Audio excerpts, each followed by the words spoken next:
Allez, avançons et retrouvons en direct le maire de Moissac, le maire RN de Moissac, Romain Lopez. Bonsoir. Merci d'être avec nous ce soir en direct sur CNews. Je voulais vous avoir en direct parce que vous avez pris une décision radicale concernant la famille d'un délinquant mineur de votre commune. Monsieur le maire, racontez-nous. Alors, décision radicale, je dirais plutôt une décision de bon sens qui, moi, ne me surprend pas et ça me surprend d'ailleurs que ça fasse l'objet d'un traitement médiatique. Mais je vous remercie malgré tout parce que ça me permet de mettre sur le devant de la scène les problématiques auxquelles sont confrontés les maires au quotidien.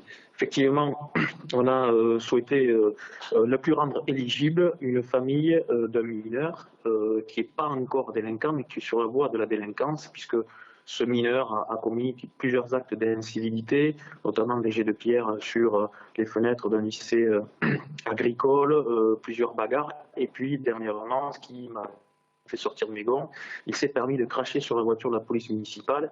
Et quand la police municipale est allée à sa rencontre, il leur a dit de toutes les façons, pas besoin de me mettre de contravention parce que nous, on ne paye pas. Donc, quand ces propos m'ont été rapportés, mon sang n'a fait qu'un tour. Et puis, j'ai décidé de saisir le procureur de la République, puisqu'on a mis en place la procédure de rappel à l'ordre.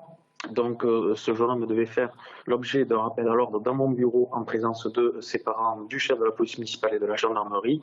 Et lorsque le rappel à l'ordre est venu, ce jeune homme a dit qu'il n'en avait rien à faire et ses parents ont dit qu'il avait d'autres choses à faire que de venir dans mon bureau. Par conséquent, j'ai décidé que ces personnes, si elles sollicitaient prochainement les aides municipales proposées par le CCAS, elles n'en seraient pas éligibles.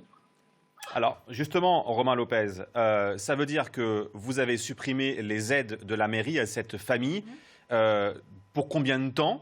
Est-ce que c'est définitif ? Est-ce que vous allez pouvoir revenir sur votre décision dans les prochaines semaines si la conduite de ce jeune homme est meilleure ainsi que celle de ses parents, si on a bien compris ? Et question plus globale, est-ce que vous pensez qu'il est temps, de manière nationale, de sanctionner plus généralement ces familles dont les enfants où les familles même ne sont pas respectueuses de la police, des pompiers, bref, des services de l'État? Alors, on va se laisser quelques mois pour voir si l'individu en question, l'adolescent, a un comportement qui évolue. Je l'ai fait aussi pour que le procureur de la République se saisisse de l'affaire, parce que cet individu, depuis plusieurs semaines, voilà, a des actes répréhensibles et trouble l'ordre public. Donc j'espère surtout que le procureur suivra et dressera une contravention à cet individu et à ses parents. Effectivement aussi, cette mesure a vocation à saisir aussi les pouvoirs publics qui, depuis quelques années, et notamment depuis François Hollande, je le regrette, n'ont cessé de déconstruire ce qui avait été fait. Et je le dis, même si je ne suis pas chez les Républicains, M. Sarkozy avait mis en place quand même des mesures assez intéressantes, notamment à travers le CDF, qui est le Conseil des droits et des devoirs des familles, qui visait à responsabiliser les familles sur l'absentéisme scolaire, les incivilités commises par leurs enfants, à travers la procédure rappel à l'ordre, mais à travers aussi la possibilité qui était faite aux maires de saisir le président du conseil départemental qui, lui, avait la possibilité de suspendre les allocations familiales. Ça a été abrogé par François Hollande en 2014. Il nous reste quand même cependant quelques possibilités pour montrer que le maire a une certaine autorité et souhaite que dans sa ville, il y ait un cadre de vie non troublé. Alors il y a le rappel à l'ordre, oui, effectivement. Il y a le protocole transactionnel, il y a aussi également le principe pollueur-payeur, et puis il y a, et je l'ai fait dans ma commune, je sais que quelques maires, notamment à Valence, dans la Drôme, où Robert Ménard et Béziers le font également, utilisent les aides sociales municipales comme un levier de sanction pour les familles totalement irresponsables. Donc je sais que nous sommes en présidentielle, c'est un sujet qui n'est pas forcément évoqué et je le regrette parce que les Français en ont assez quand même de voir leurs impôts dilapidés vis-à-vis de familles totalement irresponsables, parce qu'il y a des Français qui se couchent tard, qui se lèvent tôt, qui travaillent sur de leur front et qui voient leurs impôts aller en direction de ces familles. Merci Romain Lopez. Vous restez avec nous parce que je voulais faire réagir bien sûr les invités qui sont en plateau. Marie Lebec, c'est du bon sens ou pas?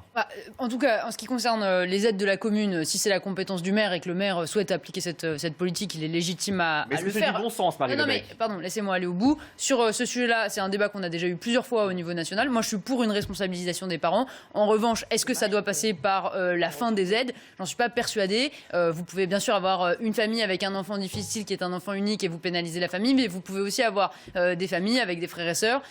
Est-ce que ça ne met pas en plus grande difficulté aussi ces familles d'un point de vue financier? Donc, s'il y a des maires qui ont entamé cette expérience-là, je serais intéressée d'avoir le retour sur le bénéfice exact de cette opération. Moi, je crois qu'en tout cas, il y a peut-être d'autres moyens pour faire de la responsabilité. Jean-Pierre Mercier, votre sentiment à vous? Mon sentiment, c'est dans le fil conducteur du début de l'émission. Jean-Pierre Mercier, vous n'allez pas commencer vos interventions à chaque fois par le fil conducteur que vous nous vendez sur CNews dans cette émission. Attention, il va nous parler de la pédocriminalité dans l'émission.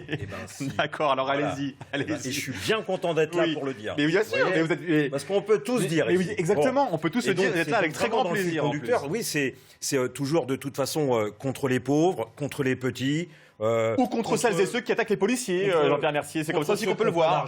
Le verre à moitié vide ou à moitié plein. Devoir bénéficier des aides de la commune, c'est qu'on ne doit pas être quand même très très riche. Après, si vous voulez, moi je pose la question, j'imagine que ce maire, s'il a une entreprise qui bénéficie des aides et qui licencie, il va les supprimer, les aides. Qu'est-ce qu'on fait comme sanction contre l'évasion fiscale? Qu'est-ce qu'on fait comme sanction contre les entreprises Jean-Pierre Mercier. Je veux finir une phrase, au moins une phrase, ou alors 3 d'affilée. Bien sûr, si c'est ça, champion, je vous décerne une médaille. Allez-y. Si qu'on sanctionne des entreprises et qu'on demande aux entreprises qui licencient, qui font des bénéfices, de rembourser les aides publiques. Ouais. Là, il n'y a aucun débat là-dessus. Il n'y a rien. Merci. Alors moi, je trouverais ça normal. D'accord, mais alors, puisque vous avez une faculté quand même à dévier à 360 du débat, je vous repose la question. Que fait-on donc pour ce jeune homme différent du vôtre? D'accord, Jean-Pierre Mercier. Acceptez-le. Je l'accepte volontiers.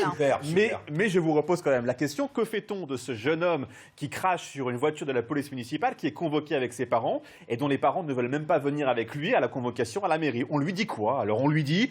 Eh bien, c'est pas grave. Voilà, c'est ça. Moi, je me demande, dans ce cas précis, on fait quoi, Jean-Pierre Mercier? Moi, je lui dirais, c'est pas grave. Ah, c'est pas grave.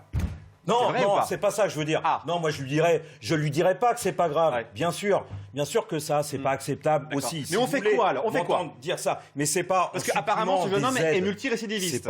C'est pas en supprimant des aides. Mais voilà, là, on est toujours dans ce prisme. Allons chercher le petit, allons chercher le pauvre et concentrons toute l'attention là-dessus. Jean-Pierre Mercier, et je finirai ma phrase. Là, je vous en demande pas 3, une seule. Je finirai ma phrase. Et par contre, les gros, ceux qui licencient, ceux qui détruisent les écoles, qui détruisent les hôpitaux, là, par contre, on fait rien. Monsieur le maire, droit de réponse. Monsieur le maire, quand même, qui est en direct, et après, on vous libère, monsieur le maire. Oui, monsieur, merci. Vous avez une vision très méprisante. Rapidement, s'il vous plaît. Pour la bonne et simple raison que tous les pauvres, heureusement, ne se comportent pas de la sorte. Moi, j'ai 25% de foyers qui vivent en dessous du seuil de pauvreté dans ma commune. J'ai 35% de jeunes qui vivent en dessous du seuil de pauvreté dans les 2 quartiers prioritaires que nous comptons dans ma commune.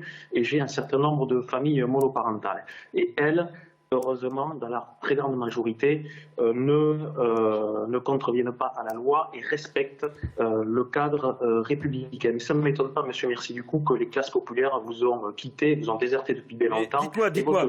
Je vous pose une question. Qu'est-ce que vous pensez des entreprises? Qu'est-ce que vous pensez des entreprises qui touchent des aides publiques, qui se goinfrent d'aides publiques et qui licencient quand même? Je viens faire une spéciale entreprise aide publique dans quelques jours, mais là, c'est pas le sujet. Là, on vous parle d'un adolescent, un jeune qui crache sur la voiture des policiers. Et vous me parlez de celles et ceux qui gagnent trop d'argent. Qu'est-ce que vous voulez que je vous dise sur un fait divers comme ça? Qu'est-ce que vous voulez que je vous réponde? Le problème, c'est que ce n'est même plus un fait divers, ce n'est même plus une sensation d'insécurité. Mais c'est récurrent, c'est tous les jours. Écoutez le témoignage des policiers, des maires, des élus de la République qui nous disent qu'ils n'en peuvent plus, Jean-Pierre Mercier. Et vous me dites les riches. Monsieur, mais ce qui est récurrent, c'est le chômage qui explose, c'est les patrons qui licencient. Mais bien sûr que oui. Mais c'est aussi la sécurité et l'insécurité. Est-ce que vous trouvez ça normal qu'une dame ou une dame âgée se fasse agresser le soir dans son quartier parce qu'elle sort son chien à 23h? C'est une réalité, Jean-Pierre Mercier. Je trouve pas ça normal. Ben voilà. Donc arrêtez de me répondre sur un autre sujet. Moi, je vous parle de ce jeune homme qui crache sur la voiture d'une police municipale. Je vais vous répondre, je trouve pas ça normal qu'une vieille dame qui promène son chien et que son chien Bah fait voilà. caca sur le Mais trottoir, elle ramasse pas son dites-le caca. parce qu'on On va l'entend faire un pas. sujet On là-dessus. l'entend. Mais oui, pourquoi ça pas fait un sujet Parce que ça se trouve c'est le quotidien de plusieurs dames en France encore aujourd'hui. Valeurs Et on ne actuelles dit se pas. délectent de ce genre Mais de c'est pas, sujet. mais c'est même pas une question Non, de valeurs écoutez, actuelles, Jean-Pierre Mercier. J'ai Je vous pas pose dit une un question mot. sur un Soyez cas pas précis, vous me sectaire. répondez sur notre cas. On n'attaque Mais non, pas parce l'humain que je vous non plus. réponds et sur ce qui va mal dans la société. Monsieur le maire, merci à vous d'avoir été avec nous. Malheureusement, on n'a plus beaucoup de temps. Merci en tout cas d'avoir pris le temps d'être avec nous ce soir sur CNews. Un mot pour terminer. Un mot. Vous avez eu Un mot. un idéologue sur un plateau de télévision et vous avez eu un maire qui a la main dans le cambouis tout au long de l'année et j'engage mes collègues maires à faire la même chose Merci. pour que, au niveau du Parlement et au niveau du gouvernement, on se rende compte qu'il faut oui. faire évoluer les choses à ce Merci. sujet pour le respect de notre... Merci Monsieur le maire d'avoir été avec nous ce soir, c'est l'habitude, en direct sur CNews. Valérie Boyer, juste pour terminer, et on parle dans quelques instants de quelque chose qui vous plaît beaucoup, Jean-Pierre Mercier, c'est Éric Zemmour, la montée dans les Vous allez sondages. m'entendre sur Zemmour. Bah, c'est pour ça, je voudrais vous entendre. Sur cette affaire de Moissach, je rapidement, voudrais s'il vous plaît. dire rapidement que j'ai porté à l'Assemblée nationale et au Sénat une proposition justement qui visait à responsabiliser les parents et notamment ceux qui venaient pas au bout d'un certain nombre de choses. Et je regrette que le gouvernement n'ait pas suivi ces amendements qui sont des amendements, j'allais dire, de bon sens pour le respect de tous. La première chose. La deuxième chose, c'est Rapidement, qu'effectivement, s'il vous plaît. sous Nicolas Sarkozy, nous avions suspendu C'est trop long, les allocations familiales pour les absents Ouais. et nous avions constaté que rien que d'en Mais parler, Nicolas Sarkozy, le il y a présentéisme, oui mais c'est Hollande qui l'a supprimé. Le présentéisme, Il va partir en c'était une prison, Nicolas. suspension. Allez, justement. Le présentéisme s'était amélioré. Donc je pense que ce sont des mesures protectrices quand on responsabilise et c'est normal parce que la solidarité nationale n'a pas à être piétinée et déviée. Justement, la politique, Valérie Boyer, Éric Zemmour et les sondages.